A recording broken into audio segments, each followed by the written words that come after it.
25 दिसंबर एक तारीख जो मेरे लिए सिर्फ कैलेंडर की नहीं बल्कि भावनाओं की है। आज मुझे अपने पिता स्वतंत्रता सेनानी स्वर्गीय श्री जोगाराम जी की जयंती में शामिल होना था। मैं निकली, दिल में श्रद्धा, आंखों में उम्मीद, और रास्तों पर घना कोहरा मिला। प्रकृति ने जैसे रास्ता ही रोक लिया। कोहरा इतना घना था कि सफ़र आगे बढ़ना सुरक्षित नहीं था। आज वहाँ पहुँचना मुमकिन नहीं हो पाया, लेकिन यकीन मानिए मेरी अनुपस्थिति मेरी भावना की अनुपस्थिति नहीं है। पिताजी, आपका संघर्ष, आपका बलिदान हर सांस में जिंदा है। आज अगर मैं वहाँ नहीं हूँ तो भी आपकी विरासत मेरे हर कदम के साथ साथ चल रही है। We gathered to celebrate the birth anniversary of my grandfather. He was a freedom fighter who bravely fought for our country's independence. His courage and sacrifice and dedication to the nation will always be remembered. Let's take a moment to remember his contributions and the values he stood for. I am proud to be his grandchild, and I am sure his spirit will continue to inspire us all. Thank you. रहे हैं कल उनकी सुपुत्री doctor आशालाल जी ने देहरादून में कार्यक्रम किया है, जिसमें उनको आज यहाँ आना था। वो राष्ट्रीय अध्यक्ष महिला हैं ऑल इंडिया फ्रीडम फाइटर समिति की, जिनको यहाँ पर आज आना था, लेकिन कोहरे की वजह से वो आ नहीं पाई। तो उन्होंने सभी को संदेश दिया है और शुभकामनाएं व्यक्त की हैं और धन्यवाद भी दिया है कि आप लोग इस कार्यक्रम में शिरकत कर रहे हैं। हम उनको बहुत धन्यवाद देते हैं। की परिधि में कोई विद्यालय न होने के कारण उन्होंने अपने इस मेधावी पुत्र के लिए घर पर एक शिक्षक की को नियुक्त किया। एक एवं गांव के अन्य बच्चों को भी साथ में पढ़ने का मौका मिला। श्री जोगाराम प्राथमिक स्तर की शिक्षा भी प्राप्त नहीं कर पाए थे, परंतु वह लिखने पढ़ने में किसी उच्च शिक्षित व्यक्ति से किसी भी मामले में कम नहीं थे। वे ज्ञानी पुरुष थे। उन्होंने धर्म शास्त्रों का भी अध्ययन किया था। जैसे जैसे जोगाराम वयस्क हुए, उनके मन में समाज में फैली विकृतियों को पाटने की उत्कंठा प्रबल होती गई।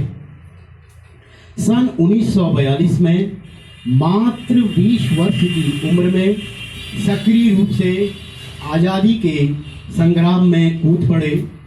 अंग्रेजों भारत छोड़ो आंदोलन में सक्रिय भूमिका निभाई।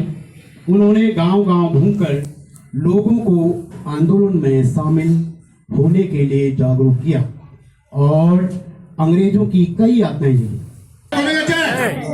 जोगाराम जी, जोगाराम जी जिंदाबाद। पिताजी की जयंती को उनके पैतृक गांव में हर साल वृहद स्तर पर मनाया जाता है। आसपास के गांवों के लोग इकट्ठा होते हैं और उनके द्वारा दलित वंचित समाज के लिए जो कार्य किए गए उसका स्मरण करते हैं। पिताजी ने प्री इंडिपेंडेंस, पोस्ट इंडिपेंडेंस दोनों अपने कार्यकाल में दलित वंचित समाज को आगे बढ़ाने के लिए काम किया। आज उनकी 104वीं जयंती पर अपनी श्रद्धा सुमन अर्पित करती हूँ। उनको उनके मिशन में जो साथ दिया होगा, निश्चित रूप से वो अपने मिशन को फतह इसीलिए कर पाए होंगे क्योंकि परिवार का साथ बहुत जरूरी है। अपने मकसद में कोई भी व्यक्ति तभी कामयाब हो सकता है जब उसको अपने घर से सहारा मिले, और उसमें आपका और श्रीमती तुलसी जी, बड़ी भाभी जी का बहुत बड़ा सहयोग रहा है। हमने बहुत नज़दीक से देखा है, क्योंकि जितनी सेवा आप लोगों ने उनकी की और उनको उनके मकसद में कामयाब होने के लिए उनको उनके मिशन में जो साथ दिया होगा, निश्चित रूप से वो अपने मिशन को फतेह इसीलिए कर पाए होंगे क्योंकि परिवार का साथ बहुत जरूरी है। अपने मकसद में कोई भी व्यक्ति तभी कामयाब हो सकता है जब उसको अपने घर से सहारा मिले, और उसमें आपका और श्रीमती तुलसी जी बड़ी भाभी जी का बहुत बड़ा सहयोग रहा है। हमने बहुत नज़दीक से देखा है, क्योंकि जितनी सेवा आप लोगों ने उनकी की और उनको उनके मकसद में कामयाब होने के लिए पूरा सहयोग किया। हम आपके भी बहुत बहुत आभारी हैं और आप हमेशा हमें मार्गदर्शन करते रहते हैं। और ये कार्यक्रम तमाम हमारे चल रहे हैं। कल उनकी सुपुत्री डॉक्टर आशालाल जी ने देहरादून में कार्यक्रम किया, जिसमें उनको आज यहाँ आना था। वो राष्ट्रीय अध्यक्ष महिला हैं ऑल इंडिया फ्रीडम फाइटर समिति की,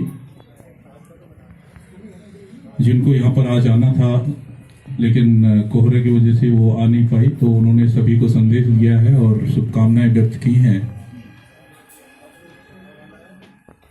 और धन्यवाद भी दिया है कि आप लोग इस कार्यक्रम में शिरकत कर रहे हैं।